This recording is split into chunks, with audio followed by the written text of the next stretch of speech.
ایک ملک جو کبھی دنیا کی سب سے بڑی سلطنت تھا، ایک قوم جو ہزاروں سال سے زندہ ہے، اور ایک تاریخ جس میں طاقت، جنگ، مذہب اور راز چھپے ہیں۔ یہ ہے ایران کی کہانی، جو کبھی پرشیا کہلاتا تھا۔ ایک ایسی سرزمین جہاں سے سلطنتیں اٹھیں اور مٹی میں مل گئیں، مگر ایک چیز کبھی نہیں بدلی، یہ قوم۔ یہ ہے ایران، ایک ایسا ملک جو ہزاروں سال سے تاریخ کے طوفانوں کا سامنا کرتا آیا ہے۔ 550 قبل مسیح ایک نوجوان لیڈر ابھرتا ہے، سائرس دی گریٹ۔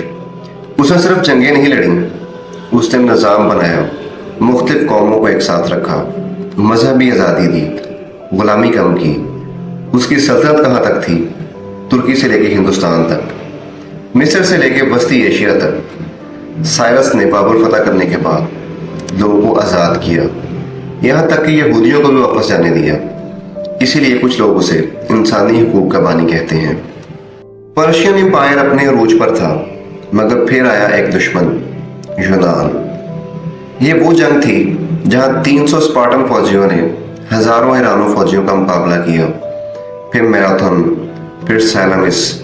ایران جیت سکتا تھا، مگر ایک غلطی نے سب کچھ بدل دیا۔ ایران کی پہلی شکست نے پوری جنگ کا رخ بدل دیا۔ اور پھر آیا سکندر اعظم۔ وہ صرف ایک فاتح نہیں تھا، وہ ایک طوفان تھا۔ اس نے پرشیا کے دارالحکومت کو جلا دیا، ایرانی سلطنت کو ختم کر دیا۔ مگر ایک حیران کن بات، سکندر نے ایرانی لباس پہنا اور خود کو پرشین بادشاہ کی طرح پیش کیا۔ یعنی اس نے ایران کو ختم نہیں کیا، بلکہ وہ اس کا حصہ بن گیا۔ ایران گرا، مگر ختم نہیں ہوا۔ یہ وہ دور تھا جب ایران اور روم، دنیا کی سب سے بڑی جنگیں، یہ صرف زمین کے لیے نہیں تھیں، یہ تہذیبوں کی جنگ تھی۔ ایران مشرق، روم مغرب۔ پھر 7ویں صدی آئی۔ حضرت عمر کے دور خلافت میں مسلمانوں نے ایران فتح کر لیا، مگر ایران ختم نہیں ہوا۔ یہاں ایک بہت بڑا راز ہے۔ ایرانیوں نے اسلام کو صرف قبول نہیں کیا، بلکہ انہیں اپنی ثقافت کے ساتھ ملا دیا۔ اسی لیے فارسی زبان زندہ رہی، شاعری عروج پہ گئی، سائنس اور فلسفہ ترقی کر گیا۔ اسلامی گولڈن ایج میں زیادہ تر سائنسدان ایرانی تھے۔ اور پھر آیا چنگیز خان۔ یہ وہ وقت تھا جب ایران واقعی ختم ہوتا نظر آیا۔ شہر جل گئے، لاکھوں لوگ مارے گئے، لائبریریاں تباہ ہو گئیں، اور بعض مورخین کہتے ہیں کہ ایران کی آبادی آدھی رہ گئی تھی۔ پھر 1501 میں شاہ اسماعیل نے ایک فیصلہ کیا جس نے تاریخ بدل دی۔ ایران کو شیعہ بنا دیا گیا۔ یہ صرف مذہب نہیں تھا، بلکہ ایک سیاسی طاقت تھی۔ اور 19ویں صدی تک ایران کمزور ہو چکا تھا۔ روس اور برطانیہ نے زمینیں چھین لیں، سیاست میں مداخلت کی، معیشت کو کنٹرول کیا۔ ایران ایک کھیل بن چکا تھا۔ 1925 میں رضا شاہ آیا، ماڈرنائزیشن شروع ہوئی، سڑکیں، یونیورسٹیز، فوج، مگر آزادی ختم۔ پھر 1971 میں انقلاب آیا، روح اللہ خمینی کی قیادت میں۔ لوگ سڑکوں پر اور بادشاہت ختم ہو گئی، اسلامی جمہوریہ نظام قائم ہوا۔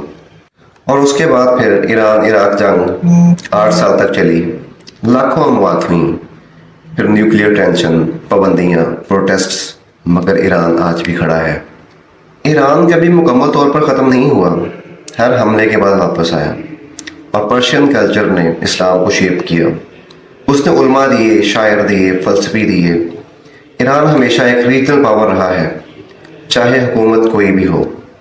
اور آج کا ایران ایک طاقتور مگر متنازع ملک ہے۔